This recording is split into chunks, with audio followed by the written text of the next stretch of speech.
Graça e paz a todos os santos. Sejam todos bem-vindos à nossa sexta aula, ou seja, nossa penúltima aula do estudo do Apocalipse. E na aula passada nós iniciamos falando sobre o contexto teológico do livro, né?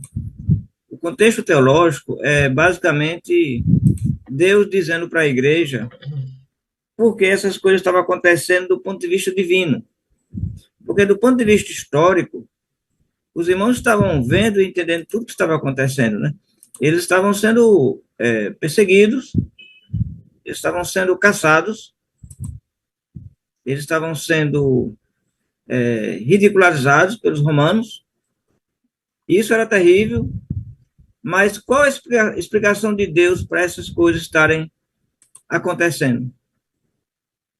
Então, nós vimos então que tem dois capítulos chaves no livro do Apocalipse, onde Deus vai revelar exatamente o que está por trás de tudo isso. E são os capítulos chaves principais do livro, podemos dizer assim, que é o capítulo 12 e 13. Na verdade, o capítulo 13 é a continuação do capítulo 12. Poderia ser um capítulo só, né? Então, nós vimos na aula passada o capítulo 12.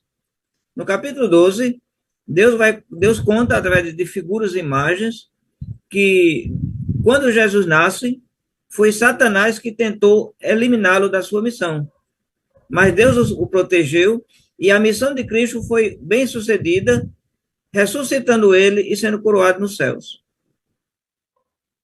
A partir daí, Satanás vai agora atacar a descendência, ou seja, a igreja, os fiéis. E aí, na visão do Apocalipse, ele joga um rio para tentar, digamos assim, eliminar a igreja, né? Mas a terra vai e engole o rio. E sabemos que a primeira investida de Satanás por parte da igreja foi o judaísmo, que passou a perseguir a igreja, prender os apóstolos, né?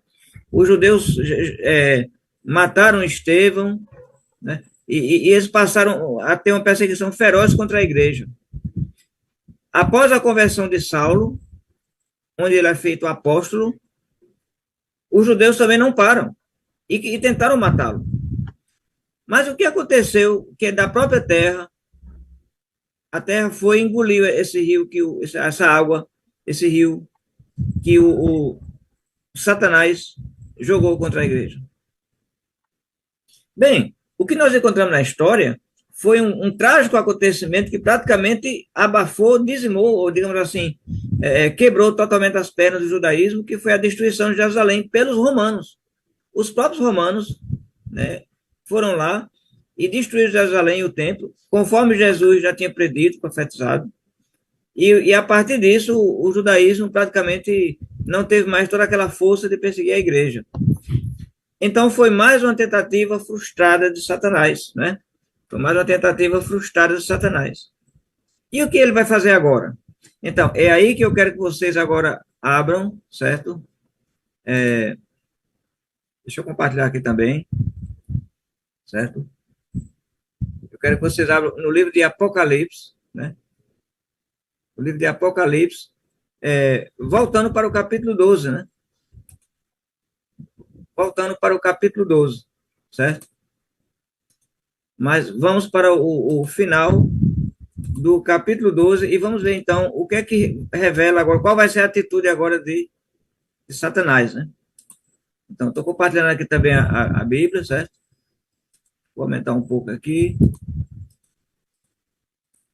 Pronto, temos aqui o capítulo 12, né? Então, no final do capítulo 12, depois do reino ter sido estabelecido, a glória eterna para Deus, Deus nos fez reino e sacerdote para sempre, né? Então, Satanás, é dito aqui que ele é atirado para a terra com toda a sua, com ira, né? Então, aqui diz o seguinte, versículo 17. Irou-se o dragão contra a mulher e foi pelejar com os restantes da sua descendência, os que guardam os mandamentos de Deus e têm o testemunho de Jesus. E se pôs em pé sobre a areia do mar. Veja, nós vemos em Apocalipse que o mar simboliza as nações, nessa simbologia de Apocalipse, certo? O mar simboliza as nações. Tem até um versículo de Apocalipse que fala isso. Eu vou trazer aqui depois. Então, ele fica em pé sobre a areia do mar. O que é que ele vai fazer? Então, ele vai trazer do mar, ou seja, de entre as nações, ele vai trazer uma poderosa nação, que é representada aqui como uma besta de 10 chifres e 7 cabeças. Versículo 1. Vi emergir do mar uma besta, que tinha 10 chifres e 7 cabeças, e sobre os chifres 10 diademas. E sobre as cabeças, nomes de blasfêmia. A besta que vi era semelhante a leopardo, com pés como de urso e boca como de leão. Nesse momento aqui, esse símbolo aqui era conhecido pelos cristãos, principalmente de origem judaica, né? Isso aqui vem do livro de Daniel. Isso aqui vem do livro de Daniel. Aqui, ó. Quando eu clicar aqui, aparece, né? Daniel, capítulo 7, 4 a 6, onde 4 animais representavam 4 nações, né? E aí vai aparecer o leão, o leopardo, um urso e uma besta terrível. Essa besta aqui, ela parece a soma, ela parece reunir toda a maldade e poderes dos reinos passados, né? Mas ela é descrita como uma besta, um animal terrível, né? E o dragão vai lhe dar autoridade e poder. E deu-lhe o dragão é Satanás, então Satanás vai dar poder e grande autoridade a essa poderosa nação. Então vi uma de suas cabeças como golpeada de morte, mas essa ferida mortal foi curada, e toda a terra se maravilhou seguindo a besta. Como nós vimos no capítulo 17, nas aulas passadas, a gente pode relembrar depois, ele vai dizer que as cabeças da besta são 7 montes, no qual a mulher, aquela meretriz, está sentada, a cidade de Roma está sobre 7 montes, mas são também 7 reis, que obviamente são os reis daquele poderoso império, que o império que nós estamos tratando aqui, claro, né, conforme já revelado, o império que se voltou contra a igreja sob a força de Satanás foi o Império Romano. Então, quando ele diz que uma das suas cabeças foi golpeada de morte e a ferida foi curada, certamente lembra a figura de Nero. Nero, de certa forma, representou a besta, a Satanás se voltando contra a igreja.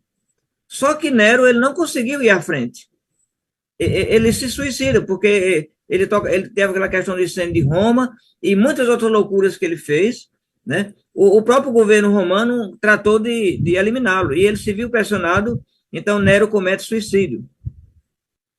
Então, se Satanás fez essa tentativa sobre Nero, essa foi golpeada de morte. Mas veja o que ele diz. A ferida mortal foi curada. Então, a besta ela vai retornar, ela retorna. E toda a terra se maravilhou seguindo a besta. E adoraram o dragão, porque deu a sua autoridade à besta, também adoraram a besta.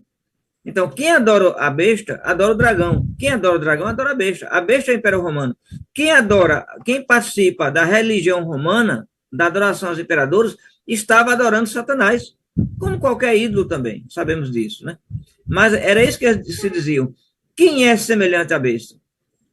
Quem pode pelejar contra ela? Olha, essa frase aqui, quem é semelhante à besta? Quem pode pelejar contra ela? Talvez essa frase aqui, para nós, assim, agora aqui no século XXI, não significa, assim, algo... Você não vai lembrar nada aqui. Apenas está dizendo quem é que pode ir contra a besta, quem é que... Mas sabe que essa frase, ela era muito pronunciada no Império Romano? Sabia que as pessoas falavam muito isso? Quem é que pode contra o Império Romano? Quem é que tem condição de lutar contra o Império Romano? Sempre que se levantava uma força, uma tribo, guerreiros bárbaros, tentando ir contra o Império, uma ameaça assim, era isso que se dizia. Quem é que pode contra Roma? E veja que a mesma frase é usada aqui contra a besta. Foi-lhe dado uma boca que proferia arrogâncias e blasfêmias. Agora veja, o tempo de ação dessa besta é um tempo limitado. Ela não teria ação para sempre. Aqui o tempo é um tempo simbólico, que é descrito por um tempo que é muito presente no livro de Apocalipse. Às vezes é dito por 3 anos e meio, às vezes é dito por tempos, tempo e metade de um tempo, e aqui é dito por 42 meses, que é um período, é um ano e meio mais ou menos. Aí aqui diz, e abriu a boca em blasfêmias contra Deus, para lhe difamar o nome e difamar o tabernáculo, a saber, os que habitam no céu. Foi exatamente isso que eles fizeram. Foi-lhe dado também que ele lutasse contra os santos e os vencesse. Deu-se-lhe também autoridade sobre cada tribo, povo, língua e nação. Então, exatamente, o Império Romano vai passar a perseguir a igreja, e quem pode ir contra Roma? A igreja pode ir contra Roma? A igreja tinha um exército para lutar contra Roma? Não, os cristãos simplesmente eram presos, eram julgados e condenados, jogados na arena dos leões, queimados, né? Mortes terríveis, né? Além disso, o poder de Roma era absoluto sobre cada tribo, povo, língua e nação. Roma governava absoluta sobre toda aquela região da Europa, Ásia e ainda pegando norte da África. Mas veja, Roma vai passar também a divulgar sua adoração. E aqui diz, olha, adorá-la-ão todos que habitam sobre a terra, cujos nomes não foram escritos no livro da vida, do Cordeiro, que foi morto desde a fundação do mundo. Se alguém tem ouvidos, ouça. Se alguém leva para cativeiro vai. Se alguém matar a espada, necessário é que seja morto a espada. Aqui está a perseverança e a fidelidade dos santos. Então, quando aqui diz que ia ser a besta seria adorada, adorá-la-ão todos que habitam sobre a terra, de que forma o Império Romano, que era um império político, militar, poderoso, de que forma as nações, os povos, as tribos iriam adorar Roma? Através do seu imperador, que iria se proclamar Senhor e Deus.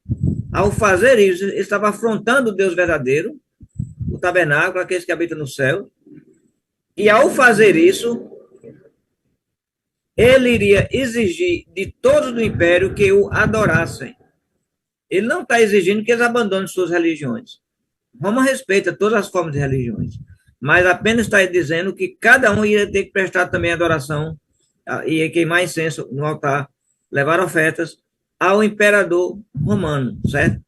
Para aqueles povos idólatras, nenhuma diferença. Um Deus a mais, um Deus a menos. Então, se para ser um bom cidadão romano tem que fazer adoração, então tudo bem. Mas isso para os cristãos, inaceitável, inaceitável. Mas quem era que iria promover essa adoração? É aí que nós chegamos à próxima besta. Mas aqui termina dizendo, olha, aqui Deus está dando aqui o seu decreto para Roma. Veja, ela teria autoridade, iria perseguir os santos, iria prevalecer, mas Deus avisa. Quem leva para o cativeiro, também irá para o cativeiro. Quem mata a espada, também será morto à espada. Roma teria o seu preço, o seu pagamento. Então, aqui está a perseverança e fidelidade dos santos. O que seria a perseverança e fidelidade dos santos? Saber, nessa mensagem, através dessa revelação, ter a certeza de que Deus iria julgar a maldade, a impiedade, a crueldade desse império romano, através da infame orgulho desses imperadores que iriam passar a perseguir a igreja. Então, é nesse momento que agora, na visão de João, ele vai ver agora uma segunda besta. Poxa vida, você diz, rapaz, uma já está demais, ainda tem outra besta. Só que essa segunda besta, ela vai promover a adoração à primeira besta. Ela tem uma forma religiosa, porque veja como diz, versículo 11, estamos no capítulo 13. Deus está explicando para a sua igreja a natureza, o porquê essas coisas estavam acontecendo. É Satanás que está por trás, levantando uma poderosa nação para destruir a igreja. E isso iria acontecer, porque ele diz, o tempo está próximo. Então a igreja está sendo preparada e recebendo a revelação de que é o dragão que está por trás dessas coisas. E aí ele diz, olha, vi ainda outra besta emergir agora da terra. Essa besta sai da terra. Possuía 2 chifres, parecendo cordeiro. Veja, tem uma aparência de religião. Parece um cordeiro. Cordeiro é o símbolo da religião. Jesus é o cordeiro.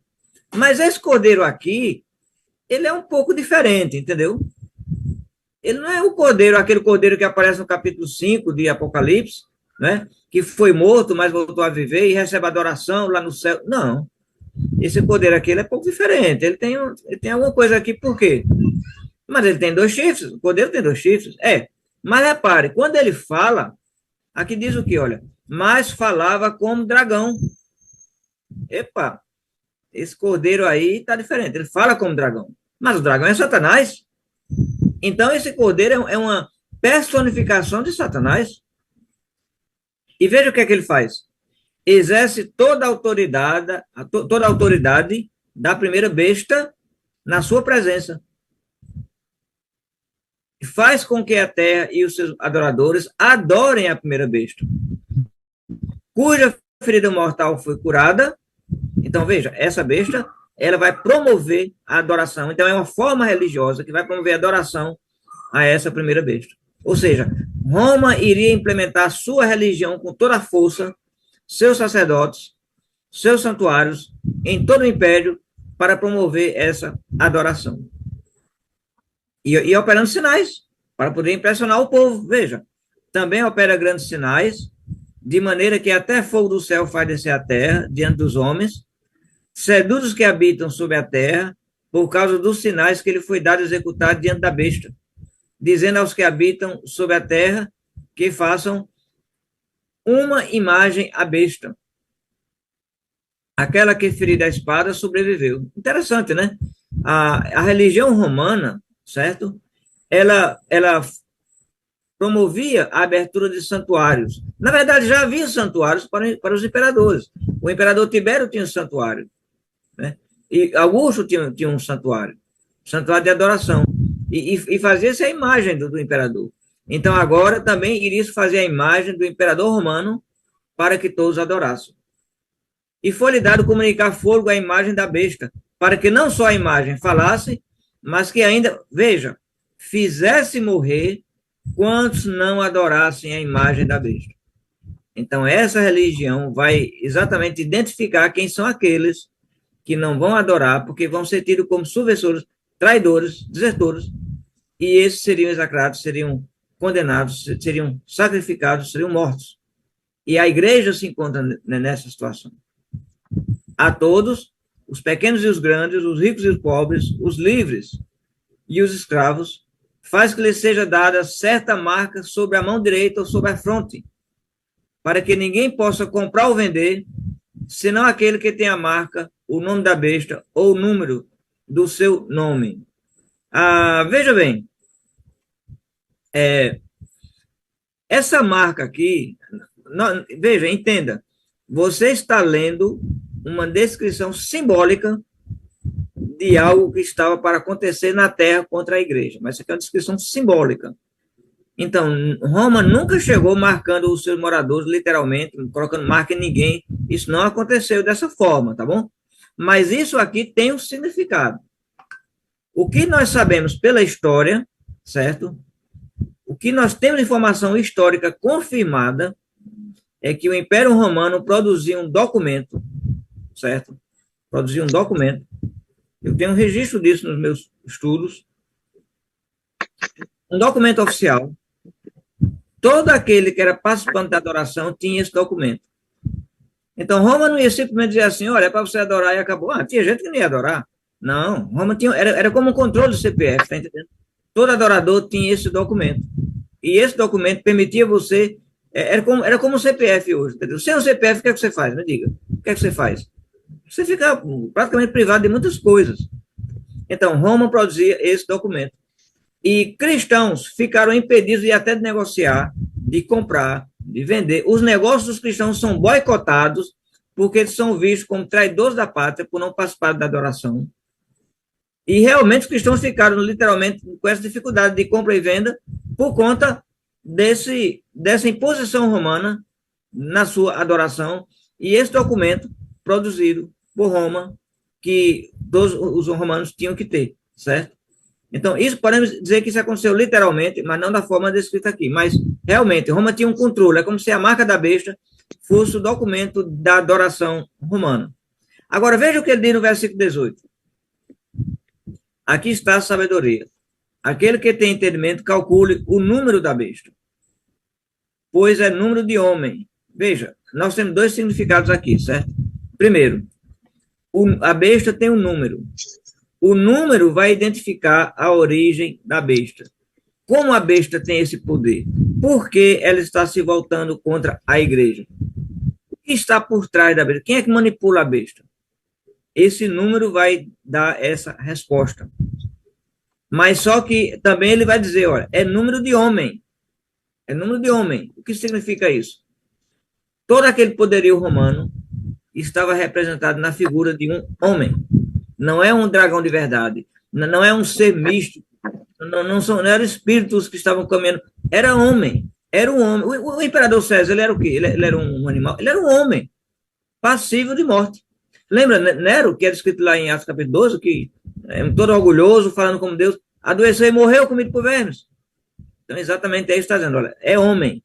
Mas, quem está por trás desse homem, que representa a besta? Ele vai dizer, ora, o número é 666. Esse número, que é símbolo do mal, 666, o significado desse número parte do princípio quando nós sabemos qual é o número divino. Você tem que saber qual é o número divino para você entender o 666. Qual é o número divino? O número que mais aparece em Apocalipse. Quando Deus executou seus juízos, ele executou exatamente baseado nesse número. Quantos selos tivemos? Quantas trombetas? Quantas taças? 7. O número 7 é presente em Apocalipse, como também é presente em Apocalipse várias referências numéricas que são múltiplos de 7. Aliás, já você sabe que em toda a Bíblia, o número 7 e seus múltiplos estão presentes em muitas descrições, né, de histórias do povo de Deus, em vários livros e referências. O número 7 está presente em seus múltiplos, muito mais do que a gente imagina. Né? E aqui, então, se o número 7 é a representação divina, qual é a representação do mal que tenta contra Deus, que afronta Deus, que tenta se colocar no lugar de Deus, mas não consegue? É uma dízima, é uma repetição que tenta chegar até 7, mas não consegue ser 7. Ele repete, ele é 6, mas ele quer ser 7, ele não consegue, então ele tenta novamente, mas ele ainda é 6. Ele quer ser 7, ele tenta novamente, ele não consegue, mas ele é 6 e vai ser sempre 6. 6 é o número do mal. No número do Apocalipse, os números têm significados. O número 1 representa a unidade, é um só Deus, um só Senhor, um só Pai, um só fé, um só batismo. O número 2 representa aquela unidade fortalecida. Deus mandou os seus discípulos sempre de 2 em 2. A gente vê Apocalipse, 2 testemunhas. O número 3 tem uma certa representação da divindade, Pai, Filho e Espírito Santo. O número 4 representa a terra, o mundo onde vivemos, os 4 cantos da terra, os 4 pontos cardeais. O número 7 representa o número divino. E o número 6 é o número dual. O número 6 já é conhecido na numerologia judaica, desde tempos antigos, como a representação do mal. Porque se o número 7 é o número da perfeição, o número 6 é a representação do mal. Mas por que o número 7 é o número da perfeição? Veja, o número 7 ele representa o mundo e a divindade em união. Qual o número da divindade? 3. Pai, Filho e Espírito Santo. Qual o número do mundo do nosso sistema organizado? 4. 4 mais 3, 7. Nós temos aí o número da perfeição divina. A ação de Deus aqui nesse mundo é representada pelo número 7. E a representação do mal, nesse caso, 6. 666. Então, vejam bem, tivemos aqui no capítulo 13, né? Tivemos aqui no capítulo 13, praticamente a descrição para a igreja, a revelação para a igreja do que Satanás iria fazer. Ele tentou destruir o nascimento de Cristo, não conseguiu. Ele tentou muitas vezes, lá no deserto, tentou Jesus. Finalmente, ele jogou Jesus para a morte, achando que ia vencer. Jesus ressuscitou, subiu aos céus poderoso. Ele vai se voltar contra a igreja, joga esse rio contra a igreja. Também não deu certo, a terra engoliu. Então, finalmente, ele vai agora no mar e chama essa poderosa nação agora. Qual é o intento? Destruir a igreja. Satanás quer destruir a igreja. Ele vai tentar destruir a igreja. Então, a igreja aqui está recebendo essa revelação, porque essas coisas iriam acontecer quando? No fim do mundo? No fim dos tempos? Em breve. O tempo está próximo. E o que nós sabemos é que foi exatamente assim. Nero já tinha morrido, né? A cabeça aqui, mortal que foi golpeada, mas ela ia ser curada. Então, vai voltar o imperador com a mesma tirania de Nero, com a mesma atitude, se voltando contra a igreja, se voltando contra os cristãos, e fazendo mais do que Nero, né? Porque ele agora ele vai se proclamar Deus, ele vai se proclamar Senhor e Deus, e vai exigir adoração. Os cristãos não vão submeter a isso, e a partir daí vão ser perseguidos e mortos. E aí Deus está revelando aqui a ação de Satanás, apresentada através dessa besta de 7 cabeças, 10 chifres, que são ainda 10 reis que iriam continuar a perseguição. E curioso, o número de imperadores que perseguiram a igreja foi exatamente o número de 10. Desde a história romana até o final da perseguição, não foram todos que perseguiram, mas os que se levantaram contra a igreja, se a gente soma na história, dá exatamente isso, exatamente 10. As 7 cabeças, os 7 reis. Só que ele vai dizer, lembra no capítulo 17? O capítulo 17 é a complementação desse capítulo 13. Ele vai pegar essa besta aqui, ele vai identificar, ele vai dizer para a igreja, você quer saber quem é essa besta? Veja aqui quem é. Então, aparece a meretriz em cima da besta, ela está sentada sobre a besta tem 7 cabeças, e ele vai dizer lá no capítulo 17, versículo 9, 10, 11, as 7 cabeças são 7 montes. Todo mundo sabia que era Roma, uma cidade que é localizada sobre 7 montes, e são também 7 reis, 5 já tinham passado, um existia, o outro ia chegar e durar pouco, e faz referência ao 8º rei. E é exatamente o 8º rei, Domiciano, que vai iniciar novamente a perseguição que Nero tinha recomeçado na época dele. Cabeça mortal é novamente curada. Ele recomeça novamente essa perseguição. Veja, essa perseguição, só para você entender, essa perseguição romana, ela não durou 1 ano, 2 anos, 3 anos, ela foi longa, certo? Foi um período longo, de praticamente, digamos assim, vamos dizer que a partir do final do primeiro século, aí você vai ter o quê? Depois do ano 100, 101, 102, o ano 120, o ano 130, depois da morte dos apóstolos, né? Aí nós vamos chegar no ano 200, 220, alguma coisa. Só no final, a partir do início do ano 300, 305, 310, 312, 320, nessa faixa aí, é que a perseguição vai terminar. O último imperador dessa época, por volta do ano 304, 5 mais ou menos, se é que eu estou acertando aí, mas é aproximadamente isso, foi o imperador Diocleciano. Diocleciano também, ele é tido como um dos piores imperadores de perseguição contra a igreja. Veja, já muito depois de Domiciano. Domiciano governou por volta do ano 90 e alguma coisa, 97, por aí, né? Diocleciano, já no final, aí, por volta do ano 300, perseguiu implacavelmente a igreja e mandou queimar muitas Bíblias. Né? Depois da morte de Diocleciano, aí vem, quando tem essa mudança, né? Vem Constantino, ele se torna imperador, e ele vem com influência cristã, porque a mãe dele era cristã, e conta a história que ele teve aquele sonho, né? E tudo mais. E aí ele acaba com a perseguição. Então, todo esse período de perseguição, do final do primeiro século, do ano 90, 100, até o ano 300, nós temos o quê? Uma média de 200 anos, né, de perseguição romana. Agora, não foram todos os imperadores que perseguiram, tá certo? Então, tinha momentos que a igreja tinha alívio, né?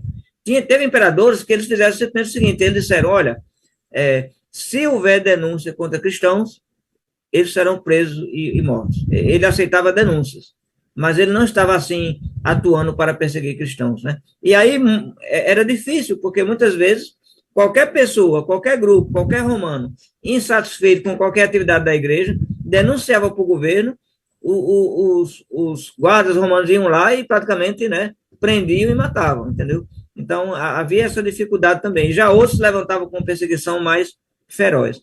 Constantino colocou fim à perseguição, acabou com o Coliseu, devolveu prédios para a igreja, proibiu aquele show da arena, aquela coisa toda, certo? E mais tarde, nós sabemos que a igreja vai mudar totalmente o curso, porque vai se transformar, digamos assim, na religião oficial de Roma, né? As coisas vão mudar da água para o vinho, digamos assim, né? Mas Apocalipse está sendo escrito antes dessas coisas acontecerem, no primeiro século, preparando a igreja para esse período de intenso sofrimento e perseguição. Eu quero iniciar agora, deixa eu voltar aqui a compartilhar. Cadê? Eu quero iniciar agora, vamos fazer agora um breve panorama pelo livro de Apocalipse. Mas antes de fazer o panorama, vamos ver aqui algumas notícias falsas, certo? Algumas notícias falsas. Hoje se fala muito sobre fake news, né? Hoje a moda é fake news. Ah, isso é fake news. Isso é em inglês, né? A gente fala português. Mas o que é fake news? Traduzindo, são notícias falsas, né? Então, vamos ver aqui fake news sobre o livro de Apocalipse, ou seja, falsas informações, falsos mitos sobre o livro de Apocalipse. E depois vamos fazer um breve panorama pelo livro, né? Então, falsos mitos sobre o livro de Apocalipse. O livro revela o fim do mundo. Isso não é verdade.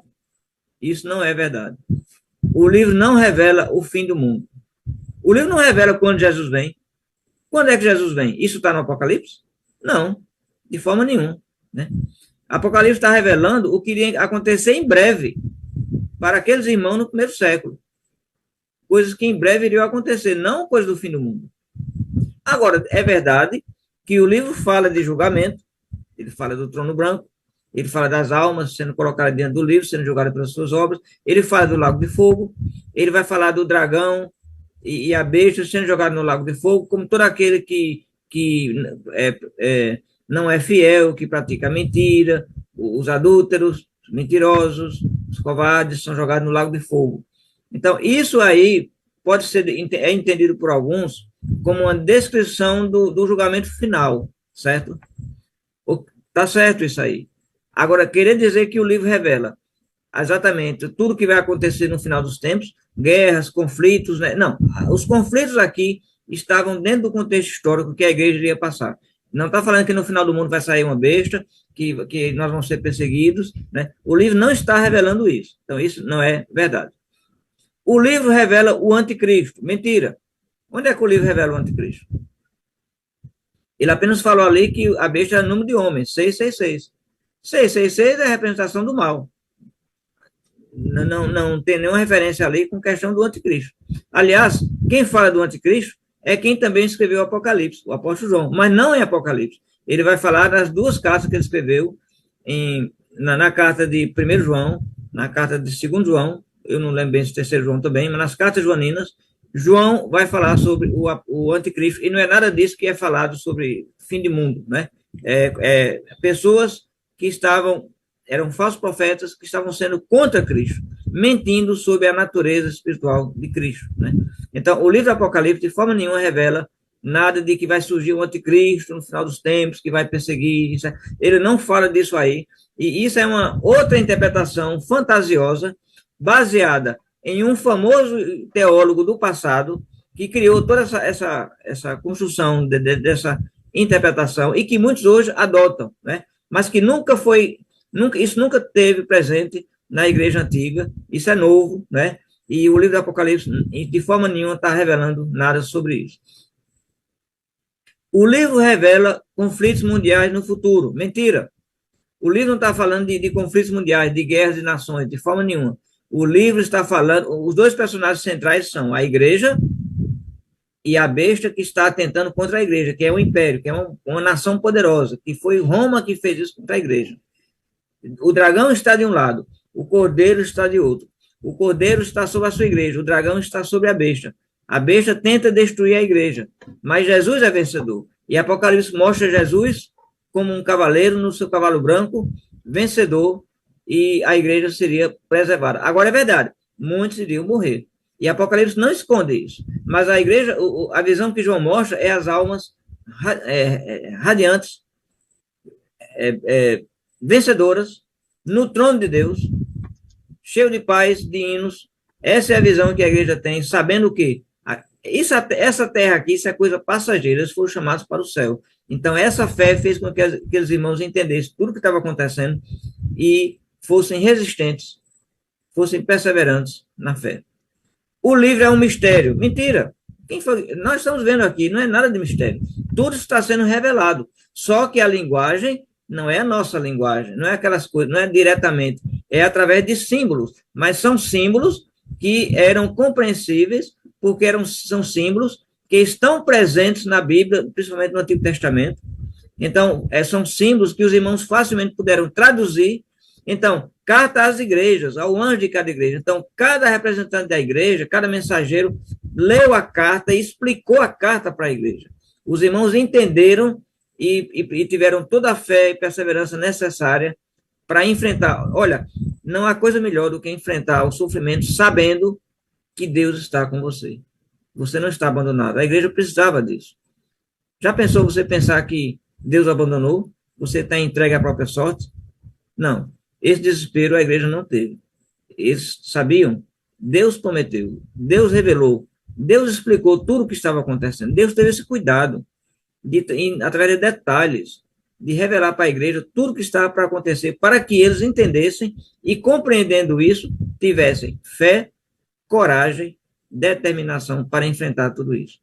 Sabe que Deus faz a mesma coisa conosco? Você sabe que essa mensagem de Apocalipse ainda vale para nós? Não temos mais o Império Romano. Mas será que nós não temos outros dragões, outras bestas que muitas vezes nos assolam, nos perseguem, nos assustam? Será que muitas vezes não temos oposição? Perseguições vindas, muitas vezes, de outras naturezas? Você sabe que sim, nós temos. E sabe que a mensagem do Apocalipse também está falando para nós? Porque a mensagem de Deus, ela é contínua. Está dizendo a mesma coisa. Persevere, seja fiel até a morte. Seja qual for a tribulação que você está passando. A besta pode ser uma doença, a besta pode ser uma perseguição no trabalho, a besta pode ser uma outra tribulação, né? Não importa qual seja. Cada um de nós temos as nossas dificuldades. Mas Jesus está dizendo, olha, estou aqui no meio de vocês. Ele abriu o livro presente no meio das igrejas, no meio dos 7 candeeiros. Isso é maravilhoso. Então, a mensagem também fala para nós. Fala para nós e nos traz também esse conforto. Então, qual o conteúdo do livro? 7 selos, 7 trombetas, 7 taças, né? Como nós já vimos, né? O conteúdo do livro são o quê? É a resposta de Deus. Então, Apocalipse é também a resposta de Deus para a igreja, ou seja, o que é que Deus vai fazer com tudo isso? Essa besta, isso tudo vai contra a igreja. E o que Deus vai fazer? É a pergunta. Apocalipse é a resposta. Deus vai julgar. Lembra lá em Êxodo? Deus julgou. Foram 10 pragas. 10 pragas. Então agora não vai ser 10, não. Vai ser quanto? Vamos fazer a conta aí. Quanto é 3 vezes 7? 21, né? Né? 21. Então, não seria 10 pragas, foi 21 pragas, certo? Foi primeiro 7, mandou 7, né? De advertência, não deu resultado. Então, aí, vamos tocar as trombetas aí para ver se eles acordam aí e vê a loucura que eles estão fazendo. 7 trombetas para chamar a atenção. Não deu resultado. Não deu resultado.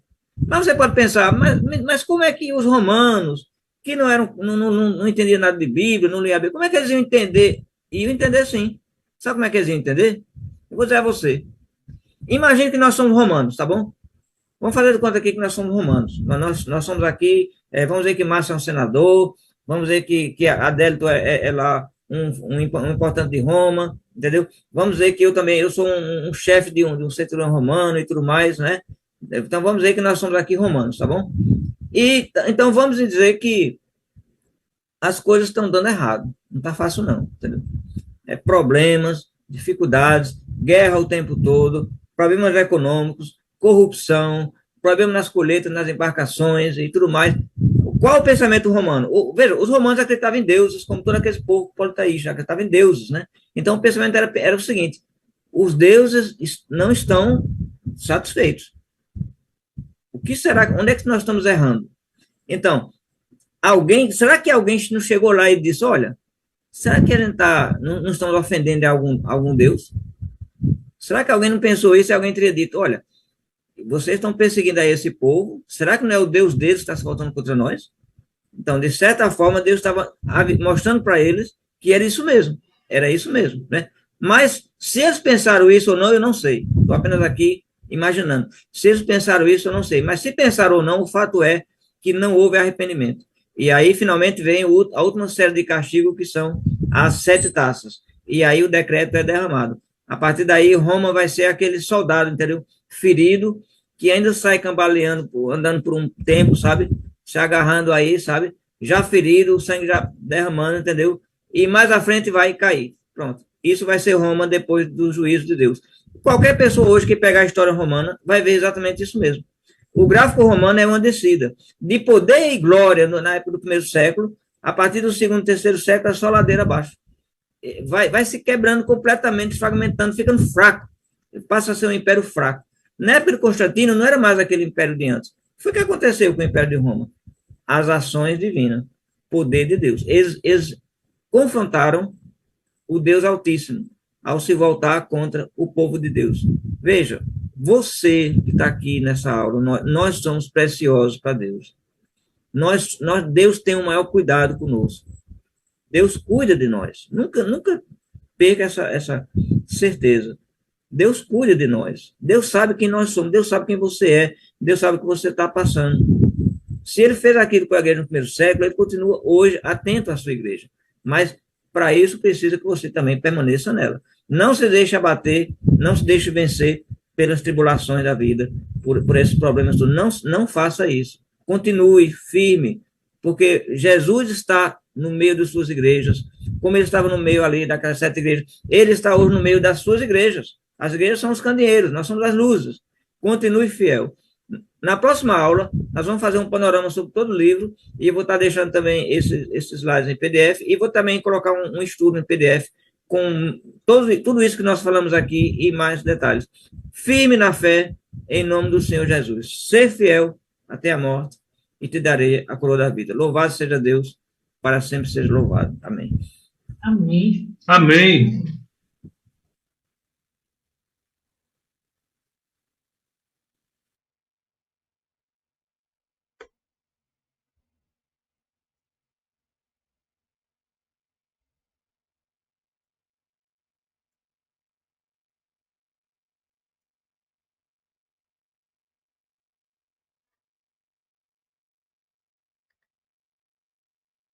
Iranildo, Marcos,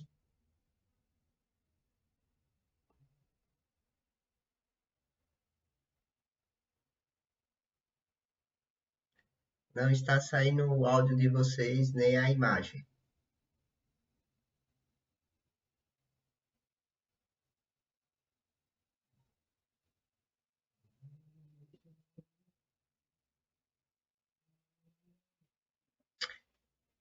Posso ser que ele esteja com algum problema com a tecnologia. Qualquer coisa eu tiro aqui. Quer tirar, irmão? Pode ficar à vontade. Quer puxar? É bom estarmos aqui, Amém. louvando a Deus. Queremos exaltar seu santo nome. Tempo para isso, Tá faltando o tempo slide. para louvarmos a Deus. Num só amor, num só Espírito. Que bom estarmos aqui, louvando a Deus. Queremos exaltar seu santo nome. Tempo para isso, tempo para louvarmos a Deus, num só amor, num só Espírito. Deus, venha nos abençoar, e que essa união nunca falte para nós. Deus, venha nos abençoar, e que essa união nunca falte para nós. Vamos orar ao nosso Deus. Bendito Deus e Pai, Santíssimo Senhor, te damos graças, Santo Deus, por esse momento, ó Pai, que o Senhor nos permitiu estar aprendendo mais da Tua Palavra. Que possamos, ó Pai, cada vez mais confiar que o Senhor é soberano em todas as coisas que há no mundo, em todas as nações, em todos os governantes, ó Pai, e que tudo que há é porque o Senhor, ó Pai, está no controle do que acontece, Santo Deus, e o que o Senhor espera de cada um de nós é que estejamos cada vez mais firmes, Santo Deus. Obrigado, Santo Deus, por essa palavra nessa noite, e que diariamente, ó Pai, possamos ser fiel a Ti, para quando o Senhor Jesus voltar, todos nós recebemos a coroa da vida. Abençoa a semana, em Cristo Jesus que oramos. Amém. Amém. Amém. Amém. Amém, amém, amém. Tá sem o vídeo de vocês, irmãos. E o Eu áudio acho que apareceu agora. Tava sem o áudio. eles ficaram com medo do estudo de Apocalipse e foram embora. Assustou. Assustou. Mas Falou tudo tanto bem. em besta que eles ficaram com medo. Besta saindo do mar, saindo. Eu acho que é a internet. O irmão tinha programado de ir pra praia amanhã, vai mais não. Ficou com medo da besta do mar. É verdade, Eita, verdade. Olhar para o mar agora fica algo preocupado agora. Preocupante olhar para o mar. Você não onde fica. Se vai para o mar, tem besta saindo. Vai para a terra, tem besta saindo. Então, Como é que diz, né? Sabe-se lá, né? Sabe-se lá. Sabe-se Sai lá. do ar, tá caindo. Aí fica difícil, né? entendeu? Sei não. Os aviões. Não tem a mesma vez mesmo, velho. Pode ter essa conversa. Vai na fé, vai tranquilo, irmão. Vai tranquilo. Vai tranquilo que vai dar certo. Já passou o remédio. É. Ok. Que Deus abençoe a todos. Uma boa semana na presença do Senhor. Irmão, tá cortando o áudio. Tá ruim a internet de vocês. Tá Eu nem também não a imagem nada. aparecendo e o áudio tá cortando. Geralmente quando faz isso é a internet. Parece que está em peixinhos, né? Tá cheio d'água. Pegou água. Silvana. Não. Deixa o peixe aí, né? Deixa entrar na conexão. Tá ruim a internet. Tá cortando, irmão. Marcos e Iranildo. A gente não tá conseguindo. Boa noite, irmãos. Agora entendemos. Boa noite. Boa noite, ele tá dizendo boa noite, rapaz. Boa noite, só que em um idioma diferente, né? Boa noite. Agora a gente entende todas as coisas. Agora eu entendo todas as coisas.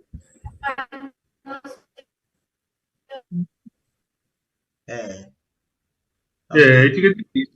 Não tem legenda? Deus abençoe também nossos irmãos no YouTube.